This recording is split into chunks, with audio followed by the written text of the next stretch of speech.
नमस्कार दोस्तों, आज मैं आपको एक प्रेरणादायक कहानी सुनाने जा रहा हूँ जो आपकी सोच को बदल सकती है और आपके जीवन में एक नई ऊर्जा भर सकती है। इसके साथ ही मैं आपको the power of positive thinking किताब की विस्तृत समरी भी दूंगा, जिससे आप जान सकें कि कैसे सकारात्मक सोच हमारे जीवन को पूरी तरह बदल सकती है। अगर आप जीवन में सफल होना चाहते हैं, खुश रहना चाहते हैं और अपने डर व असफलताओं से छुटकारा पाना चाहते हैं, तो इस कहानी और किताब के विचारों को अपने जीवन में जरूर अपनाएं।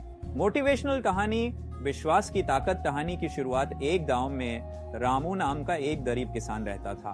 वह बहुत मेहनत करता था, लेकिन हमेशा अपने दुर्भाग्य को कोसता रहता था।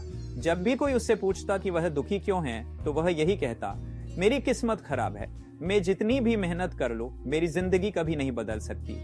रामू का एक दोस्त था मोहन, जो हमेशा खुश रहता था और सफलता की ओर बढ़ रहा था। रामू को यह समझ नहीं आता था कि आखिर ऐसा क्या है जो उसे सफल नहीं बनने देता, जबकि मोहन हर दिन नए मुकाम हासिल करता जा रहा है। रामू की समस्या, एक दिन गांव में एक महात्मा जी आए, जिनके पास लोग अपनी समस्याएं लेकर जाते थे। मोहन ने रामू से कहा, चलो महात्मा जी से मिलते हैं, शायद वे तुम्हारी परेशानी का हल बता सकें। रामू तैयार हो गया और दोनों महात्मा जी के पास गए। रामू ने अपनी सारी समस्याएं उन्हें बताई और कहा, मैं कितनी भी मेहनत कर लूं, मेरी किस्मत ही खराब है, मैं कभी सफल नहीं हो सकता। महात्मा जी मुस्कुराए और बोले, बेटा, कल सुबह सूरज निकलने से पहले पहाड़ की चोटी पर आना, मैं तुम्हें कुछ दिखाना चाहता। रामू को कुछ समझ नहीं आया, लेकिन मोहन ने उसे समझाया कि शायद महात्मा जी के पास कोई हल हो। रामू को मिली सीख। अगली सुबह रामू और मोहन पहाड़ की चोटी पर पहुंचे। वहां महात्मा जी पहले से ही उनका इंतजार कर रहे थे। उन्होंने रामू को 2 बीज दिए और कहा, एक बीज को इस खुले मैदान में रोप दो और दूसरे को उस चट्टान के बीच में डाल दो, फिर देखो कि क्या होता है। रामू ने वैसा ही किया और कुछ दिनों तक दोनों बीजों को ध्यान से देखता रहा। पहला बीज खुले मैदान में तेजी से बढ़ने लगा। उसे पर्याप्त मिट्टी, पानी और सूरज की रोशनी मिल रही थी, इसलिए वह बिना किसी रुकावट के बड़ा होता जा रहा था। दूसरा बीज चट्टान में दूसरी ओर चट्टान में डाला गया। बीज मुश्किल से अंकुरित हो पा रहा था। उसे पर्याप्त मिट्टी नहीं मिल रही थी, पानी भी बहुत कम था और सूरज की रोशनी भी ठीक से नहीं पहुंच रही थी। रामू ये देखकर हैरान था। उसने महात्मा जी से पूछा, गुरुदेव, इसका क्या अर्थ है? महात्मा जी ने समझाया, बेटा, यह बीज हमारी सोच की तरह है। अगर हम खुद को सही माहौल दें, सकारात्मक सोचें और मेहनत करें, तो हमारी सफलता भी इसी मैदान के पौधे की तरह होगी।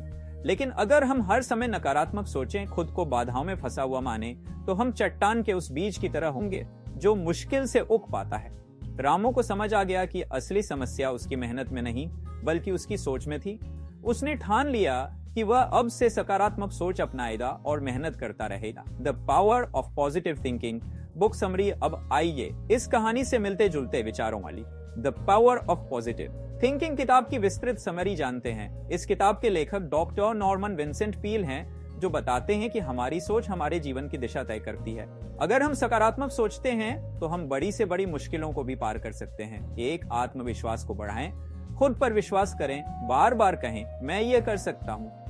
अपने डर पर काबू पाने के लिए खुद को बार बार प्रेरित करें। 2, नकारात्मक सोच से बचें, हमेशा सकारात्मक बातें सोचें। अगर आप खुद को बार बार कहेंगे कि मैं असफल हो जाऊंगा, तो यही सच हो जाएगा, इसलिए हमेशा कहें, मैं सफल हो सकता हूं।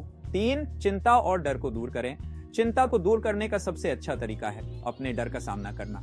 अगर आप किसी चीज से डरते हैं, तो उससे बचने के बजाय उसका हल खोजें। 4, सकारात्मक माहौल बनाएं, नकारात्मक लोगों से दूर रहें, प्रेरणादायक किताबें पढ़ें और सफल लोगों के विचारों को अपनाएं। 5, लक्ष्य बनाकर काम करें। अगर आप अपने जीवन में आगे बढ़ना चाहते हैं, तो एक स्पष्ट लक्ष्य बनाएं। बिना लक्ष्य के कोई भी व्यक्ति सफल नहीं हो सकता। निष्कर्ष, आपकी सोच ही आपकी ताकत है। रामू की कहानी हमें यह सिखाती है कि अगर हम अपनी सोच को बदल लें, तो हमारा जीवन भी बदल सकता है। The power of positive thinking हमें यही बताती है, खुद पर विश्वास करो, नकारात्मक सोच से दूर रहो, डर का सामना करो, सकारात्मक माहौल बनाओ, लक्ष्य बनाकर मेहनत करो। अगर हम इन बातों को अपनाएंगे, तो कोई भी बाधा हमें रोक नहीं सकती। तो दोस्तों, आज से ही अपने विचारों को सकारात्मक बनाइए और अपने जीवन को सफल और खुशहाल बनाइए। अगर आपको ये कहानी और समरी पसंद आई, तो इसे अपने दोस्तों के साथ शेयर करें और खुद भी इस किताब को जरूर पढ़ें।